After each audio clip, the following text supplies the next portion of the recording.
अगर आपको reflux, हाइएटल hernia, सीने में जलन, बदहज़मी का इशू है तो इस वीडियो को मुकम्मल तौर पर देखें।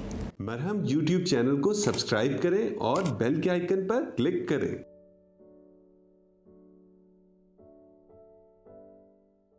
अस्सलाम वालेकुम, मेरा नाम डॉक्टर मेरीन ज़मान है और मैं बतौर असिस्टेंट प्रोफेसर गैस्ट्रोएंटरोलॉजी और हेपेटोलॉजी अल्लामा इकबाल मेडिकल कॉलेज और जिन्ना हॉस्पिटल में काम कर रही हूँ और चुगताई मेडिकल सेंटर में बतौर कंसल्टेंट गैस्ट्रोएंटरोलॉजिस्ट और हेपेटोलॉजिस्ट प्राइवेट कंसल्टेशंस करती हूँ।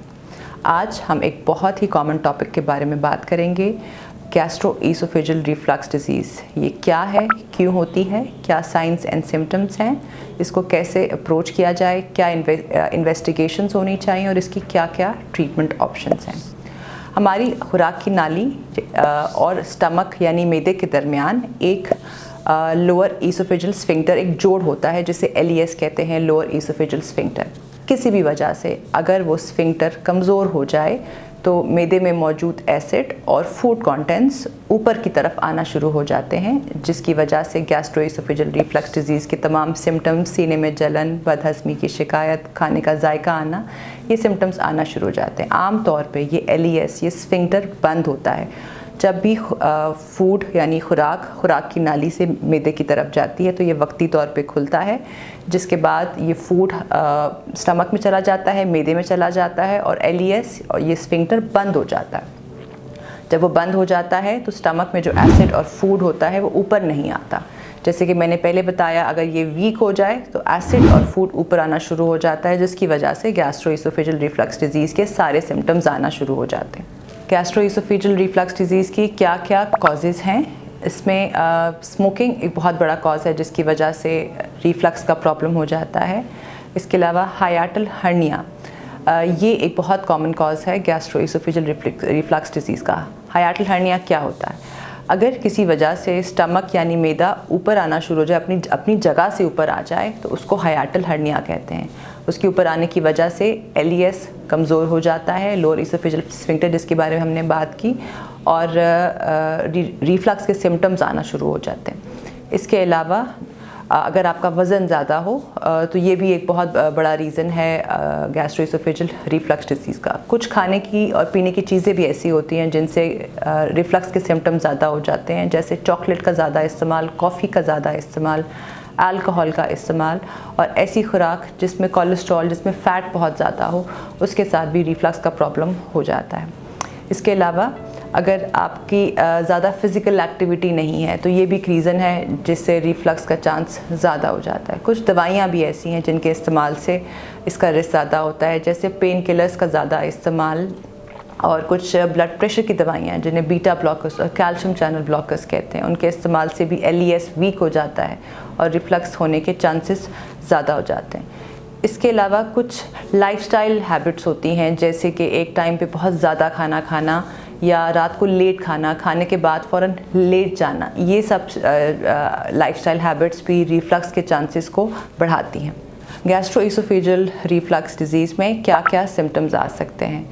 इसमें सबसे कॉमन सिम्टम है चेस्ट पे यानी सीने पे बोझ महसूस करना, सीने में जलन महसूस करना, खाने का जायका आना, मुंह में कड़वाहट महसूस करना, पेट में गैस या पेट भारी भारी महसूस होना। ये बहुत कॉमन सिम्टम्स हैं जो कि रिफ्लक्स डिज़ीज़ में आना शुरू हो जाते हैं। इसके अलावा बार बार गला साफ़ करने की ज़रूरत पेश आना, बार बार गला ख़राब हो जाना, कानों में इन्फेक्शन, खुश खांसी आना, मुंह से स्मेल आना, ये भी कुछ सिम्टम्स हैं जो रिफ्लक्स के प्रॉब्लम में आना शुरू हो जाते हैं। गैस्ट्रोएसोफेजियल रिफ्लक्स डिजीज़ अगर काफ़ी अरसे से हो तो उसके साथ कुछ कॉम्प्लिकेशंस भी डेवलप हो जाती हैं, जैसे कि खुराक की नाली में अल्सर, ज़ख़म बन जाना या स्ट्रिक्चर बन जाना। स्ट्रिक्चर कहते हैं जब फूड पाइप का जो ल्यूमन है वो थोड़ा सा तंग होना शुरू हो जाता है, जिसके साथ खाना फंसना शुरू हो जाता है, तो स्ट्रिक्चर भी लॉन्ग स्टैंडिंग रिफ्लक्स के साथ बन सकता है। इसके अलावा अगर रिफ्लक्स काफ़ी अरसे से हो और उसका इलाज ना किया जाए तो खुराक की नाली की लाइनिंग चेंज हो जाती है, जिसे बैरेट्स एसोफेगस कहते हैं। बैरेट एसोफेगस एक प्री कैंसरस कंडीशन है, यानी कि इसके बनने से कैंसर होने का अंदेशा ज़्यादा हो जाता है। सो ये सब कॉम्प्लिकेशंस हैं जो कि रिफ्लक्स के साथ हो सकती हैं। इसके अलावा खुराक की नाली में अल्सर यानी ज़ख़म भी बन सकते हैं जो किसी भी वक्त फट सकते हैं, उससे खून की उल्टी और काले पखाने भी आ सकते हैं। तो ईसोफेजियल अल्सर यानी खुराक की नाली का अल्सर भी लॉन्ग स्टैंडिंग रिफ्लक्स के साथ हो जाता है। गैस्ट्रो ईसोफेजियल रिफ्लक्स डिजीज़ की क्या क्या इन्वेस्टिगेशंस होनी चाहिए, यानी कि इसकी तशख़ीस किस तरह होनी चाहिए। सबसे इम्पॉर्टेंट है कि पेशेंट की हिस्ट्री प्रॉपरली ली जाए, उसके क्या क्या सिम्टम्स हैं, उसमें क्या क्या रिस्क फैक्टर्स हैं जिसकी वजह से उसको पेशेंट को रिफ्लक्स का प्रॉब्लम हो रहा है। इसके अलावा एंडोस्कोपी यानी कैमरे के साथ खुराक की नाली, मैदे और छोटी आंत का मुआयना, ये बहुत इंपॉर्टेंट टेस्ट है। इसके अलावा कुछ और टेस्ट भी हैं जिससे रिफ्लक्स, गैस्ट्रोइसोफेजियल रिफ्लक्स को डायग्नोस किया जा सकता है, जिसमें पीएच टेस्ट, मैनोमेट्री के टेस्ट और बेरियम स्टडीज़ शामिल हैं। तो ये सब इन्वेस्टिगेशंस करके हम गैस्ट्रोइसोफेजियल रिफ्लक्स को डायग्नोस कर सकते हैं। इसकी ट्रीटमेंट ऑप्शंस, इसमें कुछ दवाइयाँ भी इस्तेमाल की जा सकती हैं और कुछ लाइफस्टाइल चेंजेस हैं जो कि बहुत इम्पॉर्टेंट है इसकी मैनेजमेंट के लिए। जो इनकी ट्रीटमेंट ऑप्शन में दवाइयाँ हैं, उसमें कुछ दवाइयाँ जैसे प्रोटॉन पम्प इनहिबिटर्स हैं, एंटासिड्स हैं, जो कि मैदे में एसिड के बनने के प्रोसेस को ज़रा स्लो करते हैं। तो ये इनकी मेन ट्रीटमेंट हैं जो कि रिफ्लक्स की डिज़ीज़ में यूज़ की जाती हैं। इसके अलावा कुछ ऐसी दवाइयाँ जिन्हें प्रोकिनेटिक्स कहते हैं, यानी कि वो खाने की मूवमेंट को और मैदे की मूवमेंट को आगे की तरफ लेके जाते हैं, जिसकी वजह से रिफ्लक्स यानी एसिड और फूड जो आपके स्टमक में है, मैदे में है, वो आपकी खुराक की नाली में नहीं आता। तो ये कुछ ट्रीटमेंट ऑप्शंस मौजूद हैं जो कि रिफ्लक्स के प्रॉब्लम के लिए यूज़ की जाती हैं। लेकिन इसकी ट्रीटमेंट में सबसे इम्पॉर्टेंट है डाइट और लाइफस्टाइल चेंजेस। ऐसी कौन सी खुराक आपको अवॉइड करनी चाहिए, कौन सी लेनी चाहिए और क्या क्या चेंजेस अपने लाइफस्टाइल में करके आप रिफ्लक्स को कंट्रोल कर सकते हैं। कुछ ऐसे फूड प्रोडक्ट्स हैं जिनको अवॉइड करना चाहिए, जैसे कि ज़्यादा चाय कॉफ़ी नहीं पीनी चाहिए, अल्कोहल का इस्तेमाल नहीं करना चाहिए, स्मोकिंग को छोड़ देना चाहिए। ऐसे खाने जिनमें कोलेस्ट्रॉल ज़्यादा है, जैसे कि बड़ा गोश्त है, छोटा गोश्त है, इसको कम से कम इस्तेमाल करना चाहिए। फ्राइड चीज़ों से परहेज़ करना चाहिए। फिज़ी ड्रिंक्स जो कि आम तौर पे हम इस्तेमाल करते हैं, उसको भी अवॉइड करना चाहिए।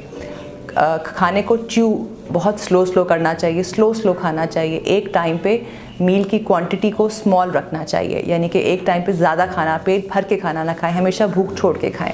रात का खाना बहुत लेट नहीं खाना चाहिए। रात के खाने में और सोने में कम से कम 2 से 3 घंटे का वक्फा होना चाहिए। इसके अलावा अगर आपका वेट ज़्यादा है तो आपको अपना वेट कम करना चाहिए। इसमें आप एक्सरसाइज भी कर सकते हैं और लो कैलोरी डाइट भी आप इस्तेमाल कर सकते हैं, जिसके साथ आपका वेट कम होगा और रिफ्लक्स के प्रॉब्लम्स को कंट्रोल किया जाएगा। अगर आपको ऐसी दवाइयाँ इस्तेमाल कर रहे हैं जैसे पेन किलर्स हैं तो उसको छोड़ देना चाहिए। और अगर ब्लड प्रेशर की कुछ दवाइयाँ जिसकी वजह से आपको रिफ्लक्स हो रहा है तो आप अपने डॉक्टर को दिखा के उन दवाइयों को चेंज करवा सकते हैं। कुछ ऐसी दवाइयों पे शिफ्ट हो जाएं जिससे रिफ्लक्स का प्रॉब्लम ना हो। और कुछ ऐसे केसेस होते हैं जो कि बहुत लॉन्ग स्टैंडर्ड होते हैं, दवाइयाँ इस्तेमाल करने के बावजूद, लाइफस्टाइल चेंजेस अपनाने के बावजूद भी ठीक नहीं होते, तो उनके लिए सर्जिकल ऑप्शंस भी हैं। एक मेन सर्जरी जो रिफ्लक्स के लिए की जाती है उसको फंडोप्लाइकेशन कहते हैं। फंडोप्लाइकेशन की सर्जरी ओपन सर्जरी भी हो सकती है और एंडोस्कोपिक यानी कि दोबारा करती हूँ क्या, ऐसे बहुत से केसेस जो कि दवाइयाँ इस्तेमाल करने के बावजूद, लाइफस्टाइल चेंजेस अपनाने के बावजूद ठीक नहीं होते, तो उनके लिए सर्जिकल ऑप्शंस भी मौजूद हैं। एक ऐसी सर्जरी जो कि आमतौर पे की जाती है उसे फंडोप्लाइकेशन कहते हैं। फंडोप्लाइकेशन ओपन सर्जरी भी हो सकती है और एंडोस्कोपी के ज़रिए भी फंडोप्लाइकेशन को किया जा सकता है। अगर आपको गैस्ट्रोइसोफेजियल रिफ्लक्स डिजीज़ या इस तरह का कोई भी इशू है तो आप मरहम के प्लेटफॉर्म से मुझसे कंसल्टेशन ले सकते हैं। मरहम YouTube चैनल को सब्सक्राइब करें और बेल के आइकन पर क्लिक करें। अभी मरहम ऐप डाउनलोड करें और किसी भी मसले के लिए 2000 से ज्यादा स्पेशलिस्ट डॉक्टर से ऑनलाइन ऑडियो या वीडियो कॉल के जरिए बात करें।